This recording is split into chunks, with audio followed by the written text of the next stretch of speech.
আমার যে মেলা যেতে ভালো লাগে, আর আমার বাড়ির পাশের মেলা বলে আমি রোজ যাই, সেটা তো তোমরা জানোই। বাট আজ দেখো আমরা সব পরিবারে মেলা গেছি, মানে মামি, বোন, আবার মা, সবাই মিলে আমরা চলে গেছি মেলা। আর মেয়েরা মিলে মেলা গেছি, দোকানে গিয়ে কেনাকাটি করবো না তো হতে পারে না। দেখো সবাই মিলে হামলে পড়েছি আমরা চুড়ির দোকানে। কত রকমের চুড়ি দেখলাম, কত রকমের চুড়ি নিলাম, তারপর আবার কানের দুল দেখলাম। বাট এরপরেই চলে গেলাম আমরা খাবার দাবার খেতে। সবাই যে যার পছন্দ মতো একটা করে পিঠে নিয়ে নিল।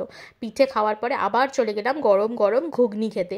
মানে মেলা গেছি, সব রকম খাবার একটু একটু করে টেস্ট করব, তাই জন্য সবাই মিলে দেখো ঘুগনি নিয়ে শেয়ার করে খাচ্ছি, বিকজ শেয়ারিং ইজ লাভ, আর শেয়ারিং স্প্রেডস লাভ। তাই জন্য আমরা শেয়ার করে ঘুগনি খেয়ে নিলাম, আর তারপরে নিলাম এক প্লেট চাটনি ফুচকা। এই জিনিসটা আমার latest discovery, and I love chutney phuchka. তো ওটাই একটুখানি খেলাম, তারপর আবার এসছি আমরা পাপড়ি চাট খেতে। তাই জন্য এক প্লেট পাপড়ি চাট নিয়ে নিলাম সবাই মিলে খাওয়ার জন্য। আর পাপড়ি চাট খেতে গিয়ে সে এক দুর্ঘটনা, একটা পাপড়ি ভেঙে পড়ে ছড়িয়ে সে বলতে গেলে একেবারে ম্যাসাকার কাণ্ড। তারপরে সেই সব ঠিকঠাক করলাম, এনিওয়ে আর কি করা যাবে। আর আরও একটা জিনিস নিয়েছিলাম, সেটা হচ্ছে আমরা এই জিনিসটা, এটাকে তোমরা কি বলো, কি নামে ডাকো? অনেকে বলে বুড়ির চুল, অনেকে বলে ক্যান্ডি ফ্লস, আবার অনেকে বোধহয় সুগার ক্যান্ডি বা সামথিংও বলে।